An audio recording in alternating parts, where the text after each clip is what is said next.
Sa kawalan ng makwentuhan ng problema ni Dado kahit hirap sa sitwasyon niyang sakit na Parkinson's disease ay binisita ang kumpare sa kulungan na alam na umano ni Lailani ang totoong pagkatao ni Princess na patuloy na kinukumbinsi ni Dado itong si Lailani at nagmamakaawa na huwag sabihin ang totoo at baka kamuhian siya ni Princess kapag malaman na nagsisinungaling siya. Payo ng kaibigan kay Dado ay ipagpatuloy lamang ang pagiging mabuting ama para iyon ang maalala ni Princess kapag malaman na katotohanan. Samantala, pag-uwi ng bahay ni Dado ay napansin ni Princess ang pananamlay ng ama dahil sa masamang panaginip umano na nagkahiwalay daw silang mag-ama. Pinanatag ni Princess si Mang Dado at niyakap na para sa kanya, si tatay niya Dado ang the best tatay in the world. Samantala, sinusundot ng konsensya si Lailani sa pakiramdam niya ay nangyari ang pagkakulong ni Xavier nang dahil sa karma dahil sa pagtago ng lihim nila ni Divina. Pinaalala ni Divina na tapos na ang pinag-uusapan nila at hindi karma ang nangyari kay Xavier.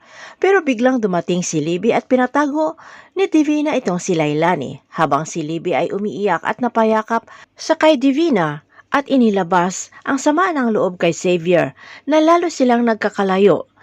Payo ni Divina na napakahirap ng buhay sa loob ng kulungan kaya minsan ay tinutulak ang mga taong mahal nila sa buhay para hindi makita ang kanilang paghihirap sa loob ng kulungan.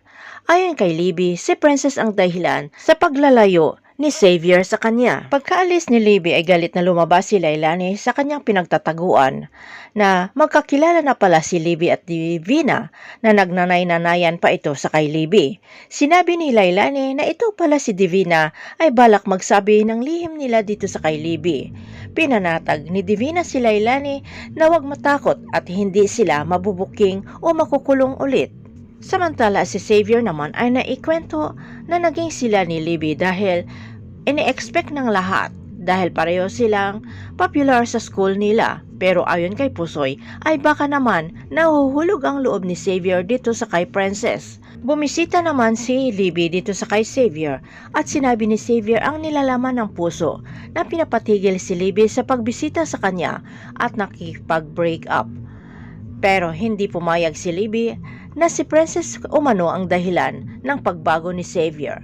May banta si Libby na hindi papayag na mapunta si Xavier dito sa kay Princess. Samantala, balak sanang puntahan ni Lailani itong si Princess pero nakaalis na ito kaya si Dado ang kinausap nang narinig sa usapan nila Libby at Divina na pinagsisilosan ni Libby itong si Princess kaya payo ni Lailani dito sa kay Dado na paiwasin si Princess sa kay Xavier para hindi madamay sa gulo na alam ni Lailani may pagbabanta itong si Libby. Habang doon naman sa may kulungan ay nakarating na si Princess at naging tampulan si Xavier dahil hiniwalayan na nito ang jowa niya na si Libby.